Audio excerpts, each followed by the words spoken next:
Hello, dear listeners. Before we begin today's story, take a moment to tell us in the comments, from which city are you watching or listening to us? We love knowing how far our stories travel and where our community is listening from. Now get comfortable, relax, and let yourself be immersed in this love story. The silence was the loudest thing in the room. It was a deafening, suffocating quiet that pressed in on Grace Barnes, heavier than the weight of her satin and lace wedding gown. She stood as a vision of bridal hope, a masterpiece of careful preparation, reflected in a floor-to-ceiling mirror. But her gaze was fixed on the ornate clock on the wall. 3:30. The ceremony was supposed to have started 30 minutes ago. The luxurious bridal suite, once a hive of joyful chaos, had become a waiting room for a verdict she didn't want to hear. Her mother would sweep in, her smile stretched painfully tight, and murmur something about traffic. Her best friend would follow, fluffing her veil and chattering about anything and everything, her eyes betraying a frantic anxiety. They came and went in waves of forced cheerfulness, their whispers growing more anxious in the hallway with each passing minute. Theodore, her fiancé, wasn't answering his phone. A cold, sharp tendril of panic began to curl in Grace's stomach. This wasn't like him. Theodore was meticulous, punctual, a man who lived by schedules and plans. 2 years of engagement, 2 years of his confident assurances and steady presence, and now, nothing. Just this terrible, echoing silence. The door to the suite opened abruptly, the sound making her jump. Her heart leapt with a desperate, foolish hope. But it wasn't Theodore. It was Sebastian Ashford, her boss. He stood framed in the doorway, a stark, imposing figure. His fiery red hair seemed to burn against the pallor of his skin, and his blue eyes, usually so cool and distant in the boardroom, were dark, with an urgent, somber expression she had never seen. He looked at her, taking in the entire bridal scene with a single, sweeping glance, and his jaw tightened. "I need to speak with Grace," he said to her parents, his voice low but carrying an authority that brooked no argument. Alone. Confused, her parents hesitated, but a look from Sebastian had them backing out of the room, closing the door softly behind them. The silence returned, but now it was different. It was charged, heavy with impending doom. He didn't waste time. He walked to the center of the room, his steps measured, deliberate. "Grace," he began, his voice a forced, unnatural calm. "Theodore isn't coming." The words were quiet, but they landed with the force of a physical blow. Grace's breath caught in her throat. He was detained an hour ago on his way here. Sebastian's explanation was succinct, brutal, and delivered with the precision of a surgeon excising a tumor. He laid out the devastating truth. Theodore was a corporate spy. His firm had been under investigation for months, and he was a key player. The engagement, the wedding, their entire 2-year relationship, it had all been a meticulously crafted lie, a long con to get close to her, to gain access to the sensitive financial data she managed as a trusted accountant for Fairmont Enterprises. The world didn't just tilt, it shattered. The floor seemed to drop away from beneath her feet. The beautiful dress, a symbol of her love and future, suddenly felt like a cruel, suffocating costume. The pain was a white-hot agony, but it wasn't the sting of abandonment. It was the deep, soul-shattering poison of betrayal. He hadn't just left her. He had never been there at all. A low, wounded sound escaped her lips, and she sank into a nearby armchair, the voluminous skirt of her gown pooling around her like a shroud. "The guests," she whispered, the words broken, her mind seizing on the next wave of horror. Hundreds of people, friends and family who had traveled from all over the country, were waiting downstairs. The humiliation of facing them, of their pitying stares, was a fresh nightmare. Sebastian watched her, his expression hardening into a mask of cold, protective fury. He was a man who hated disorder, but what he hated more, she was about to discover, was cruelty. He crossed the room and did the last thing she ever would have expected. He knelt before her. The powerful CEO, the man whose presence commanded entire boardrooms, was on one knee on the plush carpet, his gaze level with hers. "Grace," he said, his voice soft but intense. "Most of your guests have never met Theodore up close. They flew here from all over the country to see you happy. They don't need to know about this betrayal. They don't need to know that your heart has been broken today." She stared at him, her mind unable to process his words. A fog of pain and confusion clouded her thoughts. What are you saying?" He took a deep breath, his piercing blue eyes holding hers, pinning her in place. He was about to offer her a lifeline, one so insane, so unthinkable, it defied all logic. "Pretend I'm your fiancé," he said, the words a low, steady anchor in her swirling chaos. "Just for today, so you don't have to face this humiliation, so you can walk out of this room with your head held high." A hysterical laugh almost bubbled up in her throat. "But they'll know," she stammered. "You're my boss. People from the office are here." "They don't know me," he interrupted, his voice a tender, compelling whisper that cut through her panic. "And I will not let that man destroy you." He rose to his feet in one fluid motion, a towering figure of unexpected chivalry. He extended his hand to her. It was a gesture of offering, not command. A choice. "Are you ready?" he asked, his conviction so absolute, so powerful, that for a wild, fleeting moment it almost made her believe. Grace stared at his outstretched hand. It was a strong, capable hand, one she had only ever seen signing documents or gesturing decisively in meetings. Now it was offered to her as a lifeline in the wreckage of her life. For a moment, that stretched into an eternity, she was frozen, caught between the crushing reality of her betrayal and the sheer insanity of his proposal. Then, with a trembling breath that felt like her last ounce of strength, she placed her hand in his. His fingers closed around hers, his grip firm and impossibly steady. It was an anchor. In a trance, she allowed him to pull her to her feet. The door opened to reveal her parents' shocked and worried faces. Before they could speak, Sebastian stepped forward, positioning himself slightly in front of Grace, a subtle human shield. "Trust me," he said, his voice low and commanding, yet imbued with a strange reassurance. "I am protecting her." Her parents, stunned into silence by the force of his conviction, simply nodded, their eyes wide with a mixture of fear and confusion. The walk down the long corridor to the ceremony hall was the longest of Grace's life. Each step felt both impossibly heavy and strangely disconnected from her body. The only thing that felt real was the steady pressure of Sebastian's hand holding hers. He leaned in, his voice a private whisper meant only for her. "Just look at me, Grace," he murmured, his breath warm against her ear. "No one else in that room matters. Just me." When the grand doors opened, a sea of faces turned toward them. A collective, confused murmur rippled through the crowd. But Sebastian didn't flinch. He held his head high, his expression calm and resolute, and led her down the aisle. Grace did as he said. She kept her eyes fixed on him, on the startling blue of his eyes, on the determined set of his jaw. He was her focal point, her north star in a galaxy of chaos. They stood before the officiant, hand in hand. When it came time for the vows, Sebastian spoke without hesitation, his voice ringing with a sincerity that was utterly convincing. But Grace heard the true meaning behind his words. They were not for the audience. They were for her. "I promise," he said, his gaze locked on hers, "to be your harbor in times of storm, to honor the strength and kindness I have seen in you from the very first day, and to fiercely protect the heart you so generously share with the world." Each word was a carefully chosen balm for her shattered spirit, a coded message of support that no one else in the room could decipher. Then came the moment she had been dreading. "You may now kiss the bride."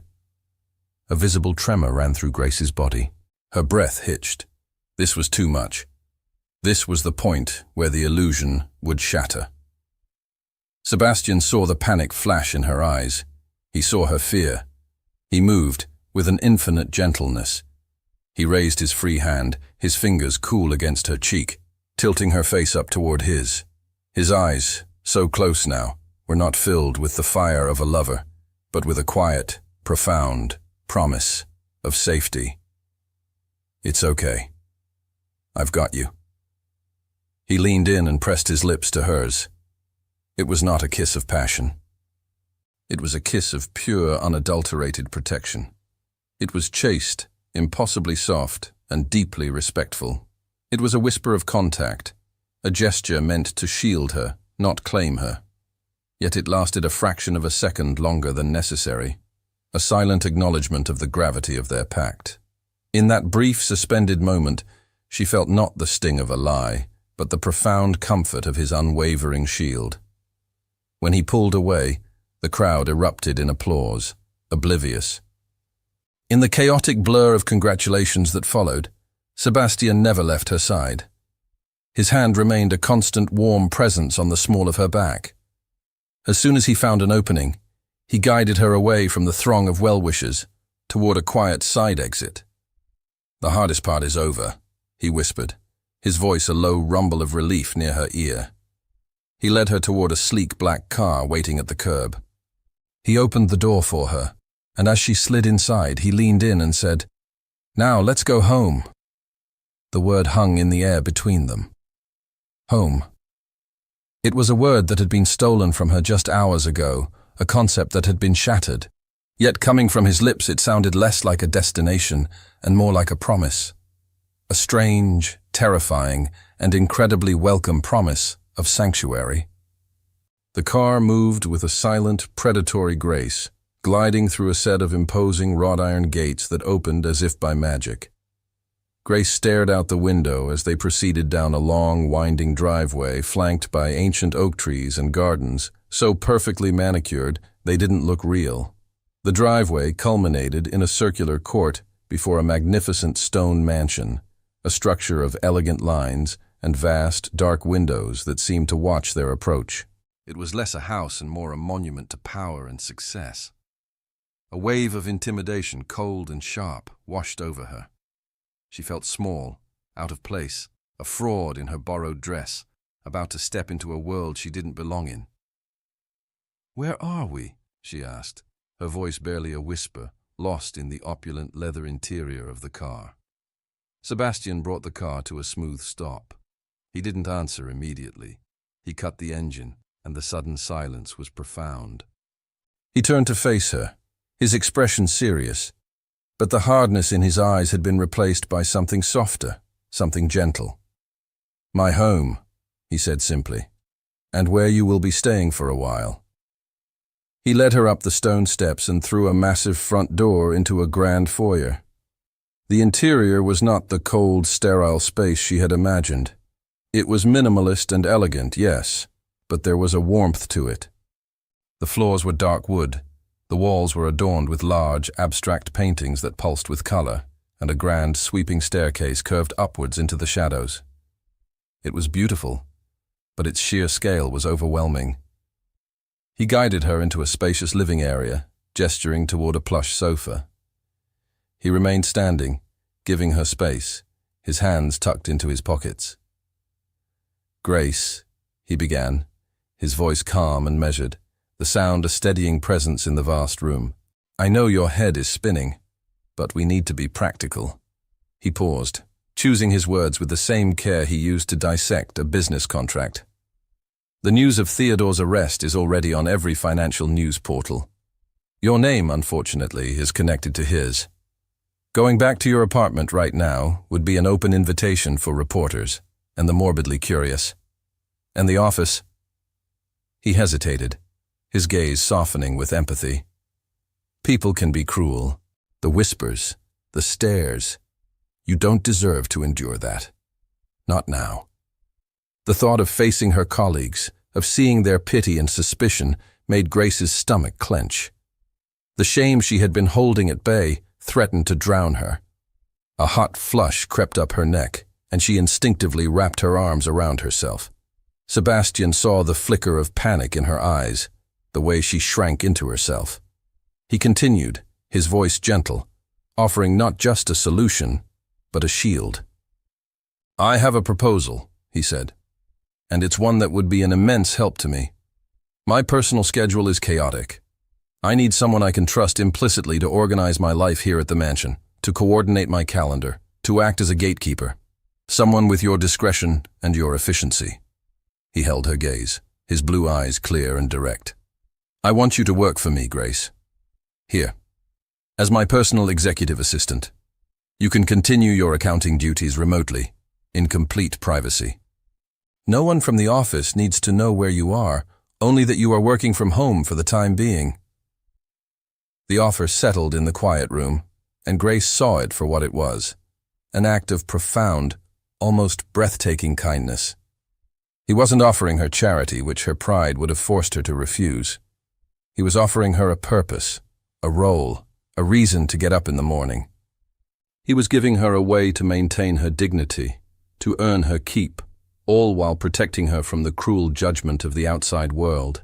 He was saving her, but he was masterfully framing it as if she were the one doing him a favor. Tears, hot and thick, welled in her eyes. But for the first time that day, they were not tears of pain or humiliation. They were tears of overwhelming, heart-wrenching gratitude. "Thank you, Mr. Ashford," she whispered, her voice choked with emotion. I accept." A small, sad smile touched his lips. It didn't quite reach his eyes, but it softened the stern lines of his face. "In that case," he said softly, "I think we can dispense with the formalities. Please, Grace, call me Sebastian." Grace awoke to the gentle touch of morning light filtering through the sheer curtains of a vast window. For a single blissful moment, she was adrift in the soft, high thread count sheets, with no memory of where she was. The illusion shattered the instant her gaze fell upon her own hand resting on the pillow. A simple, unfamiliar gold band encircled her fourth finger. The ring, the wedding, the lie. The reality of the previous day crashed down on her with the force of a physical blow. The hollow ache of betrayal, the sharp sting of humiliation, and beneath it all, a strange and confusing sense of safety. She was in Sebastian Ashford's house, his wife, in name only. She closed her eyes, a wave of dizziness washing over her. With a deep, steadying breath, she forced herself out of the luxurious bed. She dressed in a simple pair of trousers and a sweater she found in the suitcase her parents had discreetly sent over last night. Each movement felt heavy, uncertain. She made her way down the grand, curving staircase, her soft footsteps swallowed by the immense silence of the mansion. The place felt less like a home and more like a museum before opening hours. Intimidated, she followed the distant, welcoming aroma of fresh coffee. It led her to a state-of-the-art kitchen, where a kindly older woman with a warm smile was arranging a platter of fruit. "Good morning, dear," the woman said, her voice gentle. "You must be Grace. I'm Mrs. Gable, the housekeeper. Mr. Ashford asked me to make sure you found everything you need." She gestured to a freshly brewed pot of coffee. "He said you like yours with a dash of cinnamon." The word stopped Grace in her tracks. Cinnamon. It was such a small, trivial detail. A preference she'd never mentioned, but that he must have observed on the rare occasions she'd brought her own mug to a morning meeting. It wasn't a grand gesture. It was something far more potent, an act of quiet, unnoticed observation. It was proof that long before yesterday's chaos, he had seen her. A warmth spread through her chest, a tiny flicker of light in the vast darkness of her grief. Later she found her way to the home office, a beautiful light-filled room lined with books. Sebastian was already there, seated behind a large oak desk, a laptop open before him. He looked up as she entered, and his intense blue eyes immediately fell to her left hand, where she was nervously twisting the gold band on her finger. "You can take that off if you want, Grace," he said, his voice neutral. "The performance is over." She looked down at the ring. It felt heavy, a symbol of a lie. But it was also a symbol of his protection, of the hand he had reached out to her in her darkest moment. Taking it off felt like severing that fragile connection. With a calmness that surprised even herself, she met his gaze. "No," she said, her voice quiet but firm. "I'd like to keep it on. For now." He raised a single auburn eyebrow, his curiosity piqued. "It's a reminder," she explained, the words coming to her with a sudden, clear certainty. "Not of the lie, but a reminder that on the worst day of my life, a good man offered me his hand." Her simple, honest sincerity seemed to catch him off guard. The professional mask he wore softened, and a deep, profound respect dawned in his eyes. He saw not a victim, not a fragile employee, but a woman of quiet, unbreakable strength. For the first time since she had known him, a small, genuine smile touched his lips, crinkling the corners of his eyes. "As you wish," he said, his voice a low, intimate murmur that sealed a new, unspoken pact between them. Mrs. Ashford. The first few days in the mansion passed in a blur of quiet efficiency. Grace threw herself into her new role, organizing Sebastian's chaotic schedule with a focus that bordered on obsessive. It was a welcome distraction, a set of neat, orderly tasks that stood in stark contrast to the tangled mess of her own emotions. She created color-coded calendars, streamlined his correspondence, and managed his household staff, all from the quiet sanctuary of the home office. It was a fragile peace, but it was peace nonetheless. That peace was shattered on a Thursday afternoon. She was sorting through Sebastian's secondary email inbox, a task he'd assigned to her to filter out non-essential communications, when a subject line made her blood run cold. Internal report, Project Nightingale, Theodore Vance investigation. Her heart hammered against her ribs. It was clearly a misdirected email meant for the board's security committee. Her first instinct was to delete it, to pretend she had never seen it. But a darker, more morbid curiosity took hold. She needed to know. She needed to understand the full scope of the lie that had been her life. With a trembling hand, she clicked it open. The report was a clinical, brutal dissection of Theodore's treachery. It contained transcripts of intercepted messages, timelines of his deceit, and detailed accounts of his manipulation. She read his words, his private communications with his real employers. He referred to her as the asset, the sweet, naive accountant. He mocked her quiet nature, her trust, her love. He detailed his plan to marry her, to gain her complete confidence, and then to exploit it for corporate espionage. "She's completely devoted," one of his messages read. "Another month after the wedding, and she'll be eating out of the palm of my hand. She'll give me anything I ask for." Each word was a fresh stab to her already wounded heart. The man she had loved, the man she had planned to spend her life with, had seen her as nothing more than a tool, a means to an end. The shame was a physical thing, a hot, suffocating wave that made it hard to breathe.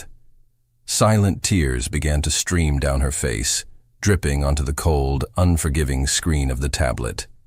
She didn't hear him enter the office. "Grace?" Sebastian's voice, sharp with concern, cut through the fog of her pain. She looked up, her vision blurred by tears. He was standing in the doorway, his jacket off, his tie loosened. He took in the sight of her, her pale face, the tablet in her shaking hands, and he understood instantly. A cold, dangerous fury settled over his features. His blue eyes turned to chips of ice. He strode across the room, his movements swift and decisive. He didn't say a word. He simply took the tablet from her hands, his fingers brushing hers, and closed the device with a soft, final click. He placed it on a high shelf, far out of her reach, as if quarantining a toxic substance. Then, he pulled a chair from across the room and sat down directly in front of her, so their knees were almost touching. He didn't try to hug her. He didn't offer platitudes. He simply met her tear-filled gaze, his own eyes filled with a fierce, protective anger on her behalf. "He does not define you, Grace," he said, his voice low and steady, a rock in her turbulent sea of pain. "His corruption does not tarnish your integrity. The kindness he saw as a weakness, it is your greatest strength. Do you understand me?" She could only manage a choked, broken sob in response. He didn't flinch. He didn't look away. He just sat there, a silent, solid presence, witnessing her grief without judgment, without trying to fix it. "Cry," he said softly, his voice a command, but a gentle one. "Let it out. All of it." He leaned forward slightly, his gaze unwavering. "I'm not going anywhere." And in the quiet, sunlit office, his steadfast, respectful presence was more comforting than any embrace, more healing than any words of solace could ever be. He was simply there, sharing the weight of her pain, and it was enough. The following day, a heavy apathy settled over Grace like a shroud. The storm of her tears had passed, leaving behind a desolate, empty landscape. The raw pain of the betrayal had numbed into a dull, persistent ache that stole her appetite and her energy. She moved through the motions of her work, but her usual quiet light was gone, extinguished. She sat at her desk, staring blankly at the screen, the words blurring into meaningless shapes. Sebastian watched her from a distance, his concern a palpable, coiled thing. He saw the way she pushed food around her plate at lunch, the dark, hollow circles under her eyes. He saw her spirit, the one he had sworn to protect, fading. He knew that words and quiet presence were no longer enough. That evening, as the sun began to set, casting long, melancholic shadows across the manicured lawns, he knocked softly on her bedroom door.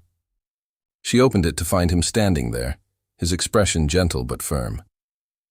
"Get a warm jacket," he said, not a request, but a soft command. "We're going out." "Sebastian, I don't feel like it," she began, her voice flat and tired. "I'm fine, really." "I know you're not," he countered, his blue eyes leaving no room for argument. "And that's okay, but you're not staying here tonight. Please, Grace." Reluctantly, she agreed. She expected him to take her to some fancy Michelin-starred restaurant, a place designed to distract and impress. Instead, he drove in the opposite direction of the city, climbing a winding road that led up into the hills. They arrived at a small, secluded observatory, perched on a peak that offered a breathtaking panoramic view of the glittering city below. The air was cool, crisp, and blessedly silent. They stood side by side at the railing, the vast, star-dusted sky arching above them. For a long time, neither of them spoke. It was a comfortable silence, a shared moment of peace far removed from the world that had hurt her. "When my father died," Sebastian said finally, his voice a low, quiet murmur that seemed to blend with the night. He didn't look at her. His gaze was fixed on the distant constellations. "I felt lost, adrift. The company, the responsibilities, it all felt meaningless. A friend of my father's, an old wise man, told me to find the most constant thing I knew and hold on to it." He paused, a sad, reflective smile touching his lips. "So I came up here. I looked at the stars. They're always there, Grace. Even during the day, when the sun is so bright we can't see them. They don't go away." He finally turned to look at her, his eyes shimmering in the faint starlight. "Your goodness is like that," he said, his voice soft but intense. "It's constant. It's who you are, down to your very core. Don't let one man's darkness make you forget your own light. Don't let him convince you it isn't there just because he was too blind to see it." His vulnerability was a gift. He wasn't just trying to comfort her. He was sharing a piece of his own past, his own pain, to create a bridge to hers. He was treating her not as a fragile thing to be fixed, but as an equal who could understand the language of loss, A single tear traced a path down her cheek, but this one was different. It was a tear of gratitude, of connection. The heavy weight on her chest seemed to lift, just slightly. "Thank you, Sebastian," she whispered, the words carrying more meaning than he could possibly know. Under the vast, silent canopy of the night sky, she didn't feel like his employee. She didn't feel like a victim he had rescued. For the first time, she felt like she was standing beside a man who saw all of her pain, her strength, her light, and was not afraid. A few afternoons later, seeking a moment of peace, Grace found herself wandering through a part of the estate's vast gardens she hadn't yet explored. Her steps led her to a tall, ivy-covered wall where a weathered wooden door was tucked almost invisibly amongst the leaves. A faint warmth emanated from it. Piqued by a quiet curiosity, she pushed it open and stepped inside. She stopped, her breath catching in her throat. She had entered a hidden sanctuary. It was a large, glass-paned greenhouse, but instead of being filled with flowers, it was a forest in miniature. Dozens of bonsai trees, each a perfect, tiny work of art, were arranged on tiered wooden benches. The air was warm, still, and smelled of damp earth and pine. It was a world of profound peace and patience. In the center of the room, his back to her, stood Sebastian. He was not the formidable CEO she knew. He wore a simple, soft cotton shirt with the sleeves rolled up to his elbows, revealing strong forearms. He was hunched over a small, delicate tree, his focus absolute, his large hands moving with a surprising artistic grace as he used a tiny pair of shears to snip a single minuscule branch. He was so completely absorbed in his task that he didn't hear her enter. Grace watched him for a long, silent moment, mesmerized. She was seeing a side of him that she was certain no one else in the world was ever permitted to witness. This was not Sebastian Ashford, the titan of industry. This was just Sebastian. He finally straightened up, stretching his back, and turned. He froze when he saw her standing there, and a dark, handsome blush crept up his neck, coloring the tips of his ears. He looked like a boy caught in his secret hideout, a flash of genuine embarrassment in his eyes. "Grace," he stammered, his usual composure gone. I didn't hear you come in." "I'm sorry to intrude," she said softly, but she didn't move to leave. "No, it's fine," he admitted, running a hand through his fiery hair. "This is just my refuge. The art of bonsai. It requires patience, care. It helps me slow the world down."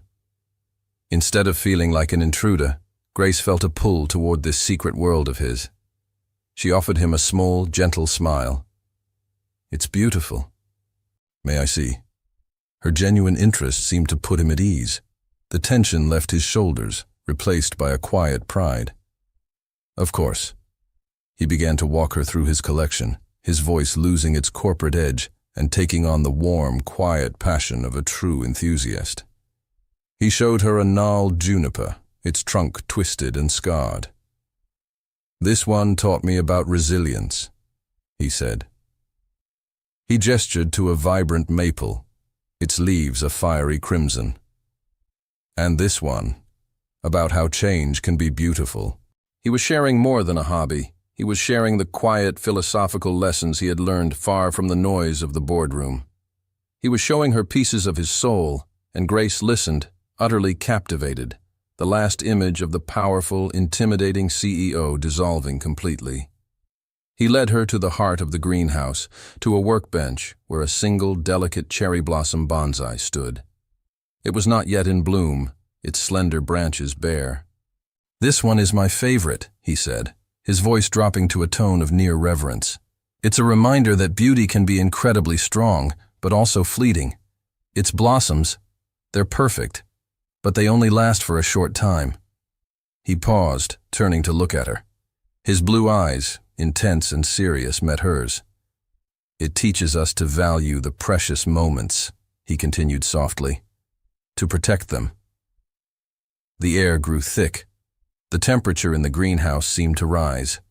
It was clear to both of them that he was no longer talking about the tree. He was talking about the quiet, fragile moment they were sharing. He was talking about her. Grace's heart began to beat a little faster. She wanted to be a part of this world, this secret, gentle side of him. Can I try?" she asked, her voice barely a whisper. A slow, genuine smile, the first she had ever truly seen from him, illuminated his entire face. Of course. He picked up a small, elegant pair of pruning shears and moved to stand behind her. His presence was a sudden, encompassing warmth at her back.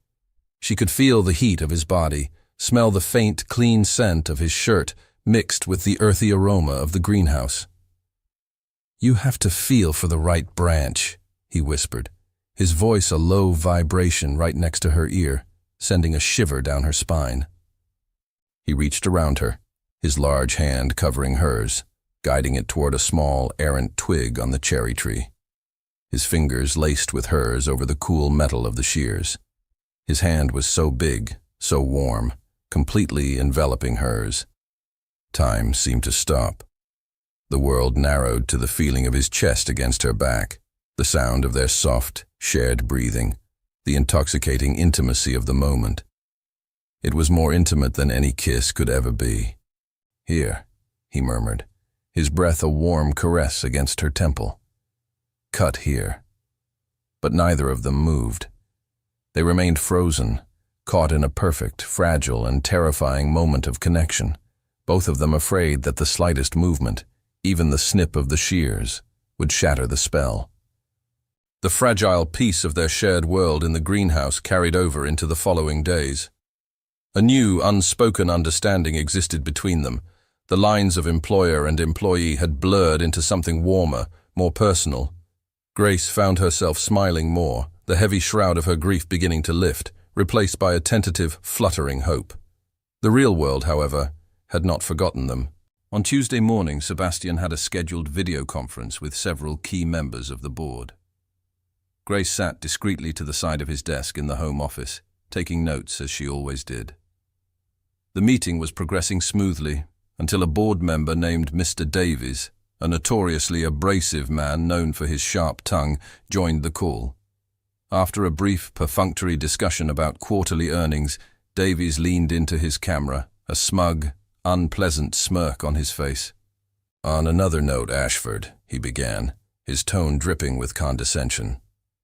"I heard you finally tied the knot, and with the girl from accounting, of all people." He chuckled, a dry, grating sound. "Let's just hope she's better at counting your assets than she was at choosing her last fiancé." The words, spoken so casually, so cruelly, struck Grace like a physical blow. The air was knocked from her lungs. A hot, searing wave of humiliation washed over her, so intense it made her dizzy. She felt the blood drain from her face, only to rush back in a burning flush. Her eyes immediately filled with tears, and she dropped her gaze to her lap, praying for the floor to swallow her whole. She could feel the curious, pitying stares of the other board members through the screen. Across the desk, Sebastian went perfectly still. If Grace had dared to look up, she would have seen a transformation so swift and so total, it was terrifying. The calm, composed CEO vanished. In his place was a man whose face had become a mask of pure glacial ice. His blue eyes, moments ago cool and professional, now blazed with a fire so cold it could burn. He raised a hand, a sharp, cutting gesture that silenced Davies mid-chuckle. "My wife, Mr. Davies," Sebastian said, his voice dangerously low, each word a perfectly enunciated shard of ice, "is the most loyal and integral employee this company has ever had. It was her unwavering decency that saved this firm from a potential disaster of your own making, I might add, since you were the one who recommended Theodore Vance's firm in the first place." A stunned silence fell over the virtual meeting room. Davies's smug expression faltered, replaced by a look of shocked disbelief. Sebastian leaned forward, his eyes boring into the camera, his voice dropping even lower, laced with an unmistakable threat. "Her character is beyond reproach. If you or anyone else on this board ever dares to question it again, I will not consider it a corporate matter. I will consider it a personal offense against me and against my family." He didn't wait for a response. He reached forward and ended the call, plunging the office into an abrupt, ringing silence. Grace sat frozen, her head still bowed, her heart hammering against her ribs like a trapped bird. She couldn't breathe. He hadn't just defended her. He had lauded her. He had called her his wife, his family. He had risked a major conflict with a powerful board member, all to shield her from a cruel remark. Slowly she lifted her head and looked at him. He was staring at her, the icy fury in his eyes melting away, replaced by a fierce, unwavering protectiveness. In that moment, the sham of their wedding, the lie they had constructed out of desperation, felt like the most solid, unshakable truth in the entire world. That evening, the mansion was quiet. The confrontation with the board had left a strange, vibrating tension in the air. Unable to settle, Grace wandered through the silent house, her thoughts a tangled mess. The memory of Sebastian's fierce defense played over and over in her mind, each word a testament to a loyalty she had never expected. She stepped out onto the sprawling stone terrace. Below, the swimming pool glowed with a soft, ethereal blue light, its surface a placid mirror reflecting the star-dusted sky. Beside it, sitting on the edge of a lounge chair, was Sebastian. He wasn't swimming. He was just sitting there, staring into the illuminated water, his shoulders slumped, looking utterly alone and lost in thought. She hesitated, feeling like she was intruding on a private moment. But the need to acknowledge what he had done for her was a stronger pull. She walked down the steps, her soft footsteps barely making a sound on the cool stone. He looked up as she approached, his expression unreadable in the dim light. "I wanted to thank you," she said softly, stopping a few feet away, "for what you did today. In the meeting." He shook his head, his gaze returning to the water. "I did nothing but speak the truth, Grace." He paused, then added, his voice a low murmur. "What I said on that call, about you being the most loyal employee, it wasn't just for show. I noticed that about you years ago. I always admired your discretion, your work ethic, your quiet integrity." He let out a short, self-deprecating sigh. "I just never found the right way to tell you."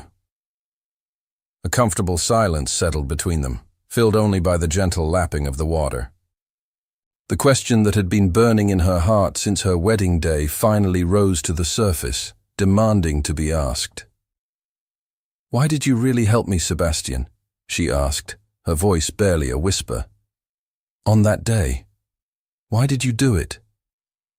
He finally turned to look at her fully. The moonlight cast shadows across his face, but she could see the raw vulnerability in his blue eyes. The carefully constructed walls he kept around himself were gone, because the thought of someone using your goodness against you, of twisting your kind heart into a weapon to hurt you. His voice was a hoarse, ragged whisper. "It made me physically ill. The idea of you having to face that humiliation alone, of your spirit being crushed by his betrayal, it was unbearable." He stood up and took a step closer, the space between them shrinking, becoming charged with a new, potent energy.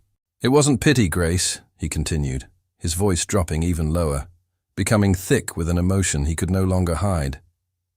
"It was instinct." He was so close now she could feel the heat radiating from his body.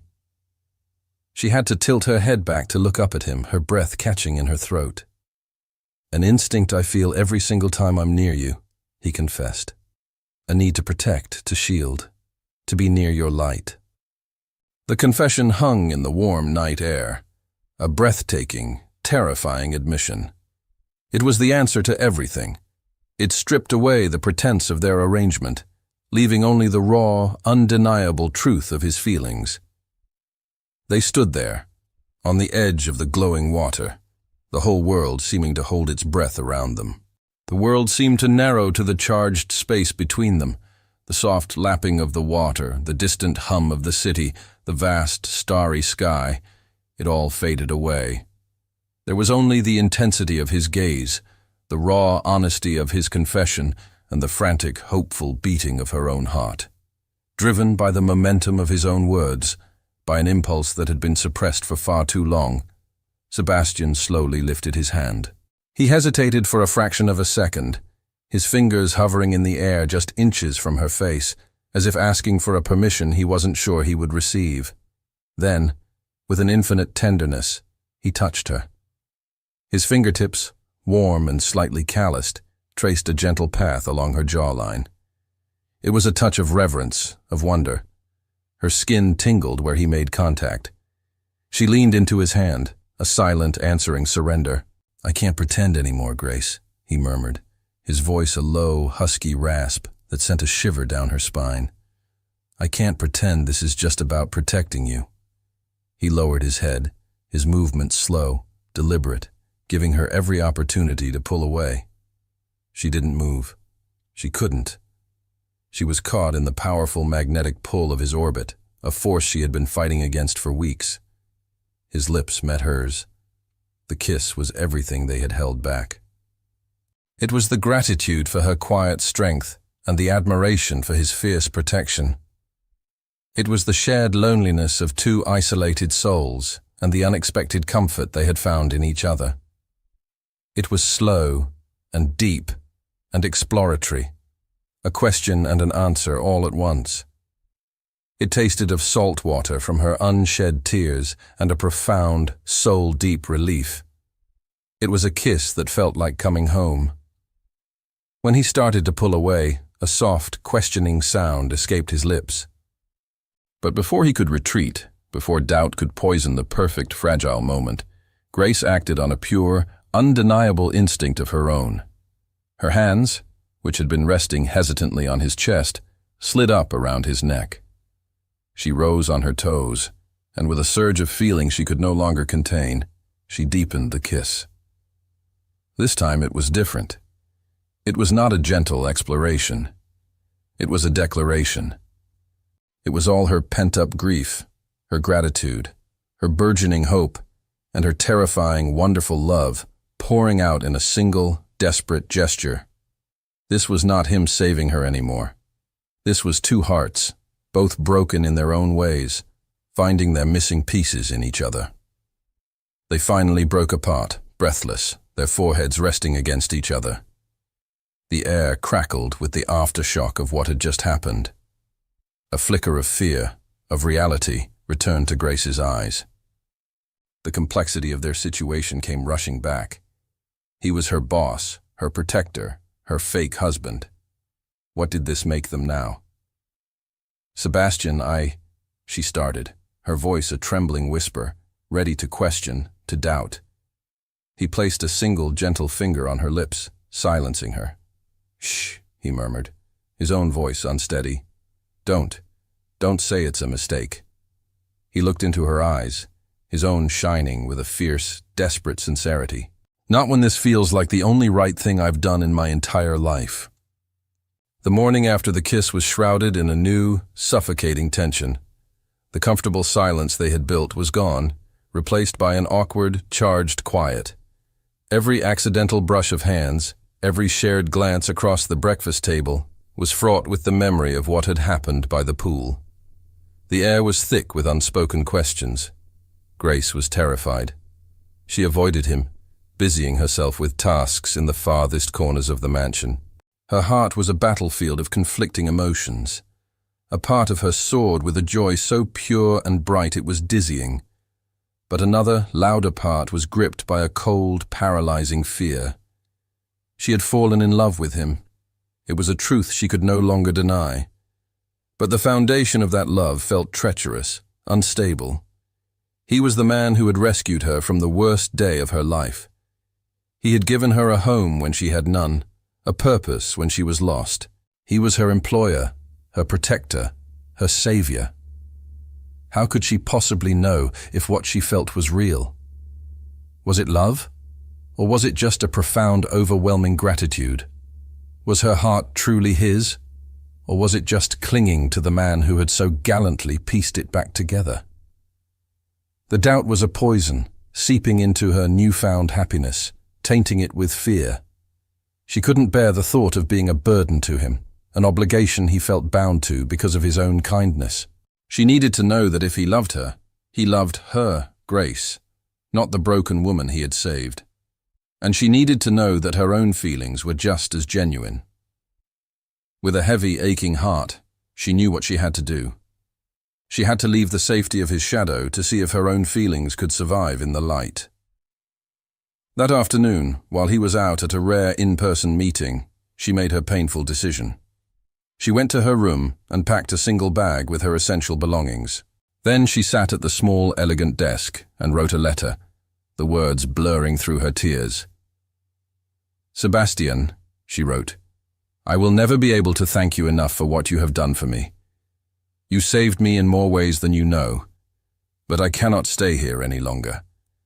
I have fallen in love with you, and that feeling terrifies me. I need to know that it is real, that it is not just gratitude for your protection. I need to stand on my own 2 feet, away from this beautiful, safe world you have built around me, to find out who I am without you. Only then will I know if what I feel is true." With a trembling hand, she slid the fake wedding band from her finger. It felt cold and foreign now. She placed it on top of the folded letter on the perfectly made bed, a final, symbolic act of letting go. She took one last look around the beautiful room that had been her sanctuary, her heart breaking with every step. She picked up her bag, her resolve hardening. She turned to leave, and her heart stopped. Sebastian was standing in the doorway. His meeting must have ended early. He wasn't looking at her. His gaze was fixed on the single suitcase by her feet, then on the letter and the glint of gold on her bed. The color drained from his face. The brief, hopeful smile he'd had when he entered vanished, replaced by a look of such profound, raw pain that it stole her breath. He finally lifted his eyes to meet hers. "You're leaving me, Grace?" he asked, his voice a low, broken whisper that shattered the silence of the room. "I'm not leaving you," she said, the words catching in her throat, tears streaming freely down her face now. "I'm leaving the idea of me that I'm afraid you've created. I'm leaving the fear that I'm not enough for you on my own, that I'll always just be the girl you saved." Her confession, so full of self-doubt and a desperate need for her own strength, hung in the air between them. He stared at her, the initial shock and pain in his eyes slowly being replaced by a dawning, heartbreaking understanding. He finally saw the true depth of her fear. With 2 long strides he crossed the room, closing the distance between them. He didn't reach for the letter. He didn't look at the ring. He reached for her. He took both of her hands in his grip firm, grounding. "You don't understand, do you?" he said, his voice low and thick with an emotion so powerful it seemed to shake his entire frame. "Grace, look at me." He waited until her tear-filled eyes met his. "You were never the girl I saved," he said, his voice raw with sincerity. "From the moment you walked out of that bridal suite with your head held high, you were the woman who was saving me." He shook his head, a look of wonder on his face. "My life was gray. It was a series of obligations, of boardrooms and balance sheets, a hollow, empty routine. I was living, but I wasn't alive. And then you came into my life, with your quiet strength, your gentle heart, your incredible light. You brought color back into my world, Grace. You reminded me what it feels like to care about something, about someone, more than the company. You saved me from a life of loneliness I didn't even realize I was trapped in." He let go of one of her hands and reached for the small gold band on the bed. He held it in his palm, its metallic gleam a stark contrast to the warmth of his skin. "This ring," he said, his voice dropping to a near whisper. "It started as a lie to protect your dignity, a shield. But what I feel for you, Grace, is the most profound and unshakable truth I have ever known." And then, right there, in the middle of the sunlit bedroom, with her suitcase packed by the door, he sank to one knee. He looked up at her, his piercing blue eyes shining with a desperate, hopeful love. "I don't want you to be my assistant. I don't want you to be my protégé," he said, his voice thick with emotion. "I want you to be my partner, my confidant, my equal, my wife. For real this time." Seeing the fresh wave of shock and confusion on her face, he quickly stood up, still holding her hand, still holding the ring. "Don't answer me now," he said, his voice urgent. "I know you're scared. I know you have doubts.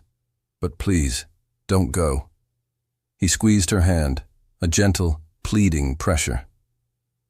"Stay," he whispered. "Stay, and let me show you. Let me prove to you every single day that this is real, for both of us." He had laid his heart bare, offering not a cage of protection, but a partnership of equals. The choice was no longer about running or staying. It was about whether she was brave enough to believe in the truth he was showing her. It was about whether she was brave enough to choose love over fear. Grace stayed. She unpacked her bag in a daze, her heart a whirlwind of fear and soaring, terrifying hope. His plea, his raw vulnerability, had been a powerful counter-argument to her own doubts. She had to give him a chance. She had to give them a chance. The atmosphere in the mansion shifted. The tension of the morning dissolved, replaced by a fragile, tentative tenderness. They moved around each other with a new awareness, a shared understanding that they were standing on the precipice of something real and utterly unknown. That evening, as she was organizing some files in the office, he appeared in the doorway. He wasn't wearing his usual suit or even the casual clothes he wore around the house. He was dressed in a crisp, dark blue button-down shirt and tailored trousers. He looked nervous, hopeful, and impossibly handsome. "I'm taking you out," he announced, his voice a little too formal. "A proper first date. No lies, no charade, just us." He didn't take her to a place with white tablecloths and a wine list as thick as a novel. Instead, he drove them to a small, family-owned Italian restaurant tucked away on a quiet side street in the city. It was a place she had mentioned in passing weeks ago, a favorite spot from before her life had been turned upside down. The fact that he had remembered, that he had chosen this place for her, was a quiet, powerful statement. The restaurant was cozy and loud, filled with the clatter of plates and boisterous conversation. It was a world away from the hushed, opulent spaces he usually inhabited. But Sebastian didn't seem to notice. His focus was entirely on her. Over plates of pasta and cheap, delicious red wine, they talked, really talked. Not as a boss and an assistant, not as a protector and a victim, but as two people getting to know each other. He asked about her childhood, her favorite books, her silliest fears. She, in turn, asked about his life before the immense responsibility of his father's company had fallen on his shoulders. She learned about the summer he'd spent backpacking through Europe, the terrible garage band he'd been in during college, the way his father had taught him to sail. He was not the intimidating CEO or the lonely man in the greenhouse. He was just Sebastian, funny and charming and surprisingly down to earth. And she was not the broken-hearted woman or the grateful employee. She was just Grace, witty and insightful and stronger than she had ever given herself credit for.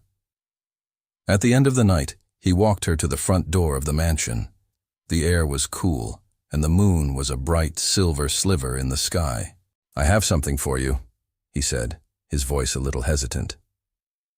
He reached into his pocket and pulled out a small, elegant black box. Grace's heart gave a nervous flutter. It was too soon for jewelry, too soon for grand gestures. But when she opened it, there was no glittering diamond inside. There was a single, silver key. She looked up at him, a question in her eyes. "It's the key to the front door," he said softly, his gaze intense and sincere. "This house, it's not my refuge where you happen to be staying, Grace. I want it to be our home." He took a small step closer, his voice dropping to a near whisper. "If you want it, of course." The gesture was so simple, yet so profound. He wasn't offering her a gift. He was offering her a place, an equal footing, a permanent spot in his life, with no strings attached, no expectations of gratitude. He was giving her the power to come and go as she pleased, trusting that she would choose to stay. Tears welled in her eyes, but this time they were tears of pure, unadulterated joy. She closed her fingers around the cool, solid metal of the key. "Yes," she whispered, her voice thick with emotion. "I want that." 6 months melted away into a seamless rhythm of quiet, domestic happiness. The key Grace held in her hand that night had unlocked more than just a door. It had unlocked a life. The mansion, once an intimidating symbol of his world, had truly become their home, filled with the easy laughter and comfortable silences of a couple deeply in love. Grace had returned to the office, but not as the timid accountant who scurried past the executive suite. She walked the halls with a new, quiet confidence, her position as Sebastian's partner, in life and increasingly in spirit, an unspoken but respected truth. The whispers that had once followed her were replaced by nods of admiration. One crisp autumn afternoon, Sebastian told her he was taking her on a surprise outing. A strange, nervous energy buzzed around him, a stark contrast to his usual, unflappable calm. He drove for an hour, the scenery growing more familiar with every mile. Grace's heart began to beat a little faster when she realized where they were headed. He pulled up to the elegant, sprawling estate where her disastrous wedding was supposed to have taken place. A knot of anxiety tightened in her stomach. She hadn't been back here since that day. The place was a monument to her deepest humiliation. Sebastian must have sensed her tension, because he reached over and squeezed her hand, his touch warm and reassuring. "I know this place holds a bad memory, Grace," he said softly, his blue eyes full of understanding. "That's why we're here. We need to replace it with a good one." He led her not to the front entrance, but around the side of the building, through a path she had never taken. It opened into a secluded, walled garden she hadn't known existed. It was breathtaking. Strings of fairy lights were woven through the branches of the trees, casting a soft, magical glow over everything. The air was fragrant with the scent of roses and damp earth. In the center of the garden, a small table was set for two. It was here, in this private, enchanted space, that he turned to face her. The nervous energy he'd been carrying all day was now a look of profound, heartfelt sincerity. "Grace Barnes," he began, his voice thick with emotion. He took both of her hands in his. "The first time we stood on these grounds, I made you a promise born of desperation.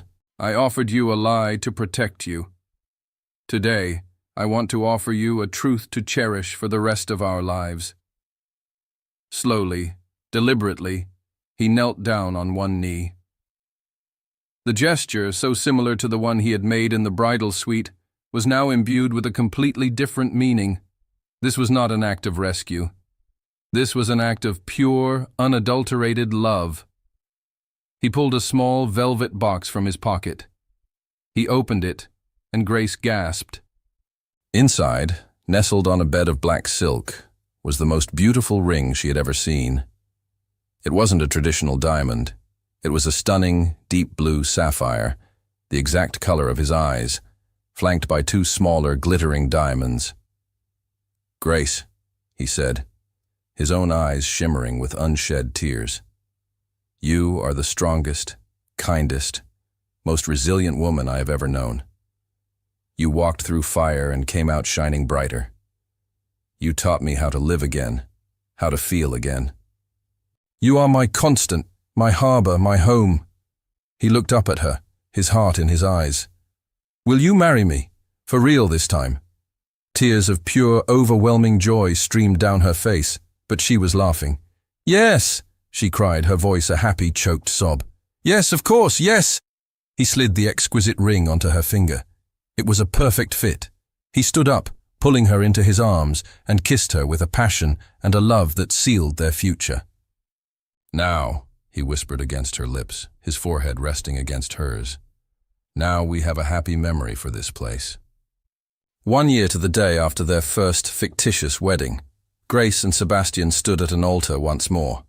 This time, there were no crowds, no whispers, no lies.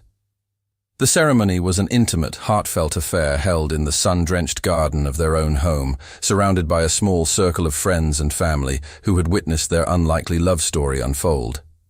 Grace was radiant in a simple, elegant gown, her eyes shining with a joy so pure it was breathtaking. Sebastian stood beside her, his gaze fixed on her, a look of such profound love and adoration on his face that it moved many of their guests to tears. He was not playing a part. He was a man who had found his entire world standing next to him. Their vows were not the generic promises of a stranger, but a deeply personal tapestry woven from the threads of their unique journey. They spoke of finding truth in the midst of a lie, of strength in vulnerability, and of the quiet, unexpected ways they had saved each other.